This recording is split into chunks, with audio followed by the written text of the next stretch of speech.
Olá, tá no ar mais um Porto Alegre em Debate. No mês que marca o Dia Internacional da Mulher, celebrado aí em 8 de março, a gente hoje quer encerrar a nossa série de programas sobre as mulheres no esporte.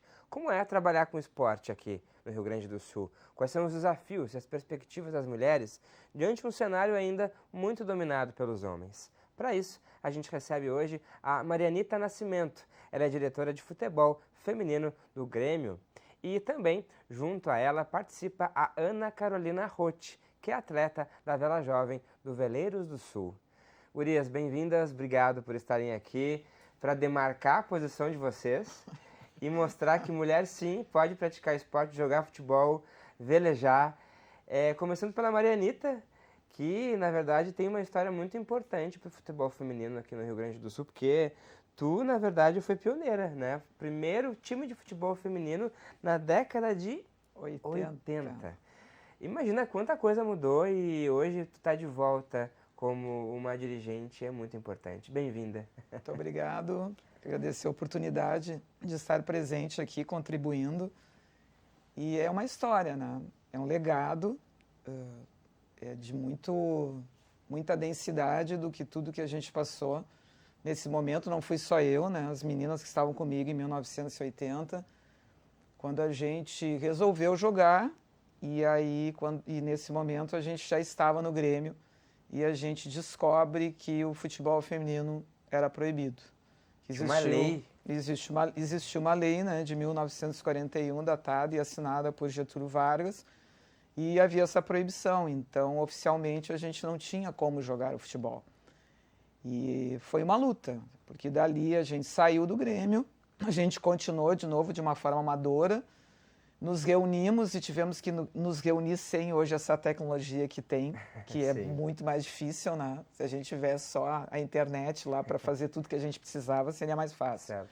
E a gente contou com o apoio do deputado, né? Não era deputado, ele era vereador na época, que era o Valdir Fraga, e ele facilitou esses caminhos, tá? Então existiu um anteprojeto que foi feito aqui na nossa federação e foi encaminhado para a CBF, e dali eu acho que no processo de 1980 até 1983, que em 1983 eles liberam o futebol feminino no Brasil. E foi uma luta desigual, porque a gente não lutava só pela questão do futebol, mas sim o que a gente sentia diariamente, né? Era o preconceito, era o enfrentamento, era nos acharem assim de a gente estar ocupando um espaço que não era um espaço feminino. Tirando o lugar dos homens. Né? E nós tínhamos a paixão, era pelo futebol. O que a gente fez foi para jogar futebol. E a gente enfrentaria isso de novo. Se a gente for para pensar, né? Apenas isso, querer jogar querer fazer futebol. Um esporte. Quando eu fui ver um pouco dessa lei, que eu fiquei muito impactada, né? Quando eu fiquei sabendo pelo Valdir, eu disse, eu preciso ler essa lei. E aí eu me senti assim, isso eu posso dizer, eu me senti num castelo de cristal. Porque ela dizia assim, ó, que é como se a bola, para vocês mais ou menos terem uma ideia, se a bola batesse na mulher, ia quebrar. Entendeu? Que os nossos corpos não era, nós não era apta àquela situação ali. Deixa eu aproveitar isso que tu está trazendo aí, passar para Ana, porque tu me traz uma questão importante da gente pensar. Em algum momento, né? Tu tá com 18 anos, né? Começa a praticar teu esporte ainda criança, com 5? Eu acho que foi em torno dos 5, 6 anos que eu comecei no esporte, principalmente por influência da minha família, dos meus pais, que todo mundo tá envolvido no esporte da vela. Mas não dei muita continuidade, até acho que porque era muito nova, principalmente. Mas acho que com uns 12, 13 eu já retornei e quis levar um pouco mais a sério. E cheguei até aqui agora, assim, vamos ver o que tem pela frente ainda. Pois é, levou tanto a sério que, inclusive, é uma atleta mesmo, que participa de competições, que adentrou nesse mundo da vela para realmente levar a sério. E aí eu queria te perguntar o que a Marianita trouxe. Em algum momento, tu se sentiu, assim, com vontade de desistir por ser mulher? Vários, na verdade. Porque a vela especificamente, assim, principalmente aqui no Brasil, ela é é um esporte que é muito dominado pelos homens, assim, é um ambiente muito masculino. Acho que principalmente por ser um esporte que, na maior parte das vezes, envolve muito preparo físico, muita força. E acabou se tornando um esporte muito masculinizado aqui no Brasil, então se sentir inclusa nesse ambiente, assim, tipo assim, até hoje eu não me sinto 100% incluída em todas as programações, assim, principalmente quando a gente tem eventos com tripulações de barcos maiores, assim, normalmente são 80% homens para 20% de mulheres, assim, então é um ambiente muito intimidador, assim, para alguém que está começando, assim, principalmente para as meninas mais novas que estão começando agora. Eu acho que esse ano a gente tem até esse ano está tendo um nível mais alto, assim, um número maior de meninas que está iniciando, mas, assim, para as meninas mais novas, assim, que querem levar para frente, assim, eu tenho certeza que é um ambiente muito intimidador, assim. E a gente vê já, até eu não conheço muito a vela, já consegue, nesse momento que a gente está, ver competições para mulheres, com mais mulheres, ou ainda está tímido? Assim, de alguns anos para cá, tenho certeza que sim, se tornou um ambiente mais feminino, mas ainda não se compara, assim, a participação feminina com a masculina, assim. Os campeonatos lá fora são divididos entre homens e mulheres, tem flotilhas femininas e flotilhas masculinas, porque a classe que eu velejo atualmente é a classe laser radial, que é o ILCA 6, e é a classe olímpica feminina pro laser, né, pro ILCA. E para os homens é o ILCA 7, que é o laser standard, que é um pouco maior. Mas aqui no Brasil ainda, em alguns lugares lá fora, o laser radial ele é competitivo tanto para homens quanto para mulheres. E mesmo assim a gente tem uma participação muito maior dos homens do que das mulheres. Mas tem crescido bastante nos últimos anos. Esse ano, no Campeonato Brasileiro, a gente teve uma participação bem maior das mulheres. A gente teve uma palestra com a Gintarė Šaid, que é uma medalhista olímpica da Lituânia. E foi muito bom o incentivo assim, que a gente teve esse ano no Brasileiro. E espero que continue aumentando. Por favor. Porque, de certa maneira, eu fico pensando aqui, né, a gente vê, né, em vocês também, e pela história, vocês pegaram também essa força, porque daí, imagina, dizerem para vocês que vocês não devem estar ali e tratar vocês como não merecedoras, acho que é pegar essa força. Não, eu posso sim aí usar isso até pro esporte, com garra, com determinação e com mais força ainda, né, Marianeta? Não, eu concordo contigo, só que assim, ó, eu acho que chegou um momento, principalmente o momento hoje que a gente está vivendo, que a mulher pode tudo e a mulher tem que lutar pelo poder tudo, porque assim, é um absurdo as coisas que a gente ouve, as coisas que a gente vê, e a gente tem que ser assim, ó, porque ser mulher, não sei se vão concordar, se ela vai concordar com o que eu vou dizer, mas ser mulher a gente tem que, tu diariamente sempre tem que estar provando. É diário, é no dia a dia, é no teu trabalho, é nas oportunidades que tu cria, é na forma que tu pensa, aquilo que tu raciocina. É como se tu tivesse assim, ó, eu tenho que provar a minha capacidade. É um exercício diário, porque os desafios são imensos. Assim como tu tem apoio de muitas vezes tu não tem apoio de outros, ou não tem entendimento de outros, ou as pessoas acham que de repente, mas tu não deveria estar nesse lugar, porque esse lugar deveria ser meu, não ser teu. Coisa que a gente sabe que no dia a dia pode acontecer em qualquer circunstância, em qualquer área da vida.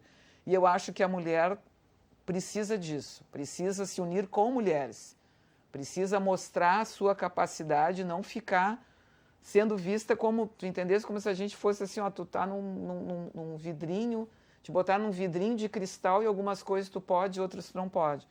Acho que não é essa a questão, é a questão de dar oportunidade para que essas mulheres possam ter em todas as áreas, não é só na questão do esporte, elas têm o seu destaque, têm a sua capacidade de produzir, ser o que querem ser e fazer o que querem fazer. Acho que na verdade o caminho acaba sendo o inverso, ao invés de ter oportunidade, a mulher acaba tendo que desenvolver algumas competências, ter mais inteligência emocional, ter o psicológico para não ser abalado, aí vocês acabam sendo muito sobrecarregadas, inclusive, para ter que enfrentar mais ainda. Eu te dou um exemplo assim, ó, não fugindo muito do que a gente está falando. O nosso jogo agora, nós jogamos agora, próximo jogo cai numa quinta-feira, tá? No CT Eldorado, nós jogamos contra o Palmeiras. É o Campeonato Brasileiro que nós estamos jogando. O jogo é 3h. Imagina. Tudo bem, nós vamos jogar. É diferente, eu duvido que eles botassem um jogo no futebol masculino brasileiro neste horário, num dia de semana. Então, a gente sofre também com essa tabela que não é de hoje, essa situação, mas eu estou colocando assim, ó, porque parece que até a forma de olhar as competições femininas e masculinas, elas são diferentes. Elas têm uma preferência pelo masculino, o masculino a gente vai ajeitar. E aí a impressão que passa é que o feminino vai ser, olha, deu assim, assim que vai ser. É desse tipo, arranja um jeito. Pois é, como é que consegue enfrentar? Porque tu nova já tendo que passar por tudo isso aí também, né? Assim, acho que ultimamente, assim, uma das coisas que eu principalmente tenho reparado, assim, é que justamente por ter todo esse ambiente, assim, principalmente, assim, por muitas iniciativas de mídia mesmo, assim, tipo assim, nossa, vamos fazer uma semana de treino só com as gurias, clínica de treino feminino. E aí é um negócio, assim, que é uma divulgação absurda, assim, que, assim, chega a ser uma forçação de barra, sabe? Pra, tipo assim, nossa, precisamos mostrar que tem mulheres aqui que estão, entendeu? Mas a gente sabe que, na verdade, não é bem assim, né? Mas a gente continua, né? O cuidado que a gente tem que ter tem uma palavra que se chama tokenismo, né? De a gente incentivar uma causa, dizer que está fazendo pela causa, e, na verdade, esse fazer, ele é superficial, ele acaba sendo só no discurso. E efetivamente isso não acontece. Porque dá pra dizer que a gente tá também, obviamente, eu acho que se evoluiu muito, né? Muito. Sim. Mas ao mesmo Muito. tempo fica muito no discurso de empresas, de também levar que nós fazemos isso, a gente inclui a mulher, mas de fato. Mas a gente veja, assim, por exemplo, o Grêmio, né? E não é questão de falar do presidente, o Alberto Guerra. Foi um cara assim, ó.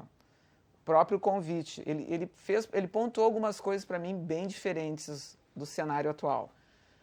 Ele me convidou para ser diretora sem ter nenhum cunho político, e normalmente essas funções tu sempre vai dar para alguém politicamente dentro de um clube. Sim. Então, fui eu, que sou ex-atleta, a Karina Balestra, que é adjunta minha. Então, são duas ex-jogadoras do Grêmio que hoje assumiram essa posição. Investiu de uma forma tremenda, porque a gente hoje está no CT da Ubra, nos dando uma condição de desenvolvimento muito diferente do que estava acontecendo anteriormente. Então, isso também é uma coisa muito legal de ser falada, né? E que sirva de exemplo, e sei que também tem outras equipes que estão fazendo, estão se projetando dentro disso, mas, por exemplo, o Grêmio me parece que é a primeira equipe a ter tantas mulheres, né? Nós estamos lá com várias mulheres trabalhando juntas, e não temos nada contra homens, longe disso, porque são profissionais que também sabem trabalhar com mulheres, mas a gente também se sente assim, ó, estão nos dando espaço para fazer uma coisa que a gente sabe fazer. Exato. Né? E não foi não é uma imposição, é aquilo que tu domina, como em outras, né, situações dela. Daqui a pouco tu ter treinadoras, tu oportuniza, porque a mulher ela tem capacidade sim, assim como o homem tem, mas abra um pouco mais essa vertente para que essas mulheres também possam ter os seus espaços e mostrar os seus valores. Né? Pois é, na vela também a gente vê uma dificuldade de treinadoras também. Eu acho que a gente vê de certa forma, mas justamente por ser um ambiente muito mais masculino, a vela é um esporte muito masculinizado, assim. Então, assim, eu acho que a gente acaba tendo menos treinadoras pelo fato de ter menos mulheres do que homens. Não por capacitação delas ou qualquer outra coisa, porque a gente tem treinadoras incríveis aqui no Brasil. Inclusive a Martinha, que é aqui de Porto Alegre também, treinadora da Martina e da Caena, que são bicampeãs olímpicas. Então, assim, eu acho que de nível a gente tem treinadoras incríveis aqui, mas, assim, acaba sendo numa proporção muito menor do que na dos homens, justamente por ter uma proporção já no esporte em geral menor de mulheres. Pois é, esse apoio da família também que eu queria. Teus pais te incentivam até hoje, foi Sim. por eles que tu começou, né? Tanto tua mãe quanto teu pai, eles praticavam a vela. Sim, os meus dois pais praticaram a vela. O meu pai competiu já em campeonatos internacionais, tem títulos mundiais. E eu comecei muito por incentivo, assim, tem muito incentivo da minha família, dos meus amigos até hoje. Né? Lá no clube a gente tem uma amizade muito forte entre a nossa equipe, a gente é uma equipe muito unida. E isso com certeza é muito essencial, né, para a base do esporte, assim, ajuda muito no nosso emocional, principalmente, e no financeiro também, porque, né, é difícil de cobrir todos os custos, porque a vela é um esporte muito caro, né, então todo o apoio é sempre bem-vindo. Pois é, ela falou sobre o financeiro e é absurdamente, é uma realidade absurda de que os salários das mulheres no futebol ainda muito baixos, né? Eles são baixos, mas a gente vem construindo, tá? Eu acho que a última Copa agora que teve mostrou isso, né? Acordou o Brasil. A gente olhou lá toda uma organização muito maior do que a nossa, né? E tudo que eles investem, e parece que assim, ó, isso motivou, possibilitou também que a CBF, entendeu? O pessoal comece a olhar de uma forma diferenciada. E os próprios clubes estão se dando conta disso. Claro que está muito distante do que a gente deseja, tá? Mas eu posso dizer para ti que a tendência é melhorar. Já melhorou um pouco.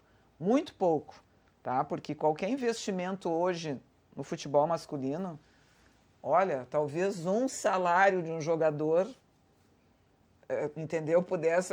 Um salário do jogador, se a gente tivesse um salário no jogador, daria para fazer muitas coisas por um grupo inteiro. Para vocês terem uma noção, é muito louco isso, né? É muito discrepante a diferença. Muito. Mas eu acho que o grande desafio é a gente fazer do futebol feminino, isso é a minha posição, tá? E eu respeito as contrárias também, a minha. Que o futebol feminino, ele é feminino. Não comparem o futebol feminino com o masculino. É o mesmo desporto, mas o que se vive, a forma que tem que ser feito, como se cria, como tu treina, são mulheres. É diferente. É diferente. Eu já vi pessoas dizerem, mas o futebol é masculino é igual ao feminino. Eu respeito as posições contrárias, mas eu posso dizer para vocês, como ex-atleta e como dirigente, enfim, o contexto todo da minha vivência do futebol feminino é completamente diferente. A própria luta já diz isso. Nós éramos proibidas. No exato momento que tu é proibido de alguma coisa, tu não pode ter mentalmente, psicologicamente, tu entendeu? O próprio DNA de todas as barreiras que, muitas vezes, o que eu enfrentei lá atrás, que não tinha leis, não tinham leis. Podiam, não vou dizer aqui no programa, podiam me chamar de qualquer coisa porque não tinham leis. Hoje tem essas leis. E mesmo assim, as pessoas insistem em cometer os mesmos erros há 40 anos atrás. Exatamente. É de se pensar. Com mas, certeza. mas a gente vai construindo. Né? Eu acho que na hora que assim, ó, tiver o avanço, tiver o olhar das pessoas dizerem, eu vou investir, eu vou fazer como em qualquer outra área, tu enxergar a profissional, tu enxergar que é um produto a ser lapidado, que a gente tem condições de construir isso de uma forma muito maior, vai crescer os salários, vai crescer, tu vai conhecer o teu público-alvo, tu vai entender que aonde é que tu tá, o que a gente pode fazer a partir daí. Mas enquanto não tiver isso, entendeu? Pessoas que façam isso acontecer, a gente vai surfando.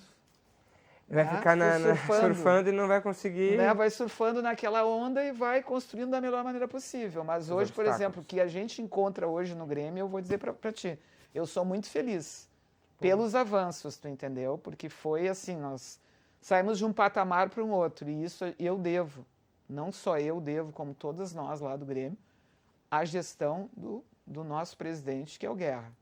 Ele está nos apoiando. Ontem ele estava no jogo, sabe? É presente, e é tu olhar. Sente esse apoio realmente. Entende? Não é uma conversa. É efetivo. Está ali, está junto. E isso traz para o futebol feminino.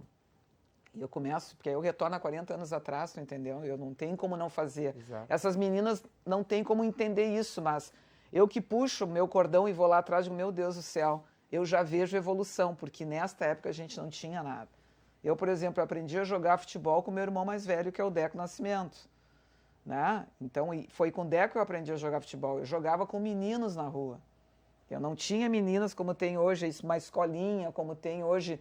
Elas jogavam contra meninas. A gente foi jogar mais adiante quando nós nos encontramos para dizer, bom, vamos criar um time, vamos jogar no Grêmio. Aí todo mundo meio que no Brasil né, ali se socializando de uma forma ou de outra, jogando com o interior, e aí a gente descobre o impedimento de uma lei, mas aí tu tenta assim, ó, puxar todo esse fio e tu entender esse momento, aí evoluiu, mas a gente precisa evoluir muito mais. Que importante tu ter essa tua visão de real e mostrar esses avanços e ao mesmo tempo o que pode melhorar.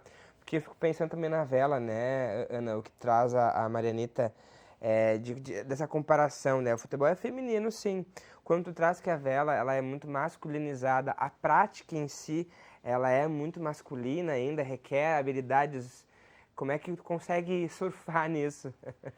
Então, a vela em geral, assim, mas acho que pra mim é uma questão que pega talvez um pouco mais, assim, porque eu velejo numa classe que envolve muito preparo físico, precisa ter muito preparo físico, exige muita força. Então, tipo assim, acaba rolando uma comparação, assim, tipo, até um tempo atrás eu sempre ficava assim, meu Deus, eu tô andando menos que fulano, não tô indo tão rápido que fulano. Só que fulano é homem, pesa 10 quilos a mais que eu e tem 1 metro a mais de altura, entendeu? Então, assim, por mais que eu faça toda a força que tem no meu corpo, assim, às vezes não é suficiente pra andar junto com o homem, assim. Claro que num nível mais alto, assim, né?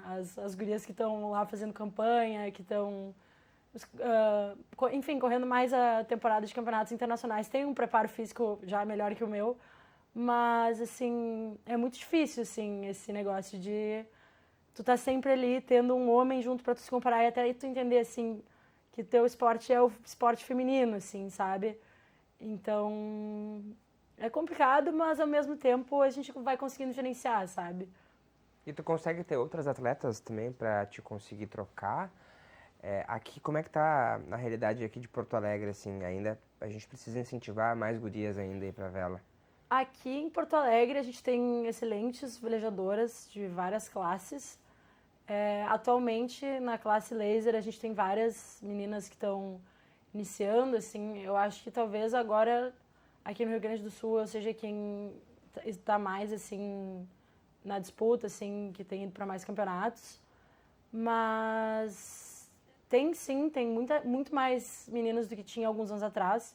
Acho que em 2019, quando eu comecei a querer uma coisa um pouco mais séria, assim, tinha eu e mais uma amiga minha, assim, e mais ninguém, assim, só os guris. E agora, assim, nitidamente a gente vê uma diferença bem grande, assim. Agora o que tinha uns anos atrás tinha 2, agora tem quase 10, assim. Então já é um bom incentivo para elas, assim. Acho Dá- que eu gostaria que tivesse um pouco mais de mulheres quando eu estava começando também. Sim, até pra ter essa troca, eu fico pensando pra ti, né, como tu consegue comparar, porque tu volta, tu acabou ficando praticando mesmo sendo atleta durante quanto tempo? Eu joguei, porque eu era desde de criança, né? Mas eu tenho não é uma ruptura. Quando chega 1984, ali eu paro. Tu tinha o quê? Quantos anos aí? Eu tô com 64, tinha 22, 20 e poucos anos, tá? Mas assim, só para te ter, para te entender. Ali foi uma posição minha. Nós não tínhamos salário. Tem coisas que tem que ser avaliadas, né? Claro. Tu não tem salário, tu tem que trabalhar. Tinha várias coisas. Eu digo, bom, eu não posso mais. Tu entendeu? Ou eu tomo uma atitude de, tipo, vou ter que me sustentar, enfim, né? Tudo bem, eu morava em casa, mas eu tinha planos comigo de fazer as minhas coisas, Claro. né? E ali eu largo o futebol, porque eu fui muito intensa durante todo esse período, né? Muito, muito intensa. Aí eu trabalhei muito tempo também dando orientação para meninos. Não foi nem para meninas, porque na época não tinha quantidade de meninas, por exemplo, que um trabalho que a Duda fez depois mais além, tá? Antes não tinha isso, então eu fui trabalhar com meninos nas categorias desde iniciação até profissional. E ensinei muita gente a jogar futebol, muita. Foi uma coisa assim que eu tenho comigo, uma coisa que eu sempre gostei muito de fazer. Então isso foi assim uma coisa tremendamente gratificante. Mas tu fica assim, fazendo algumas associações, né? Porque eu volto para o futebol feminino 2 anos, agora fecha esse ano, vai fechar 3 anos atrás. quando o Grêmio me resgata. Eu sumi do futebol feminino, acompanhava de longe, mas Sim. não tinha, entendeu? Foi uma posição que eu tomei. E quando o Grêmio me procurou, existe uma coisa muito interna da gente que chama-se as coisas que tu guarda no teu coração e que tu viveu. E era uma caixinha de Pandora. E foi muito difícil eu abrir essa caixinha de Pandora. Dificílimo. O Grêmio estava tentando entrar em contato comigo, conseguiu falar com todas as pioneiras, entrevistou todas elas e faltava uma que era eu. E elas diziam, não é comigo, é com a Marianita. Direcionavam para ti. Ela é responsável por tudo, ela vai ter condições de... Ela que fez... E elas passavam a responsabilidade para mim. Aí um belo dia, meu irmão, já era diretor lá do Grêmio, estava caminhando, foi assim que o Grêmio me encontrou. E perguntaram para ele, tu conhece a Marianita Nascimento? Ele disse, é minha irmã. Mentira, é minha irmã. E aí o Deco me falou comigo, Mária, o museu quer falar contigo. E aí quando pegou bem esse pedaço da pandemia, que todo mundo estava meio que trancado, né? E aí o museu veio falar comigo e eu disse, para que vocês querem? Nós queremos fazer a história do Grêmio. Então é a história? Beleza, aí vocês vão poder contar comigo. E aí foi que eu reapareci no cenário, o Grêmio fez várias homenagens, muita gente não sabia literalmente dessa história que agora está sendo muito divulgada, enfim. E ali surgiu a oportunidade, né? E aí veio, e as pessoas quando me conhecem e vê o meu histórico, e vê tudo que eu fiz pelo futebol, eu não imaginava que eu seria convidada para ser diretora, sinceramente, né? E aí teve um convite, e aí quando o convite surgiu e eu sabia que eu já estava preparada para esse desafio, eu resolvi aceitar porque eu digo, alguma coisa está surgindo, mesmo que eu tenha 63 anos, né? Eu acho que eu tenho ainda muita coisa para passar para essas meninas e ajudar de uma forma ou de outra, né? E a gente está desenvolvendo esse trabalho, e é um trabalho incrível porque... De novo, eu não tenho como fazer uma relação com esse passado lá atrás. Exato. Sabe? Ele me traz força e o que essas meninas estão conseguindo fazer hoje comigo é trazer aquela Marianita que jogou em 1980. Bacana. Que bacana ver isso. Essa Marianita, essa coisa, sabe? Aquela força, aquela atleta, porque eu era meia esquerda, chutava com as duas pernas, era tremendamente habilidosa, né? Eu fui uma jogadora... Tu segura aí que eu quero entender um pouco mais sobre essa relação aí, o quanto tem aprendido, porque vamos fazer um intervalo comercial só, porque eu quero ouvir mais história, porque as gurias estão mexendo aí, a gente vai fazer um intervalo, na verdade, e daqui a pouco a gente volta. Até já.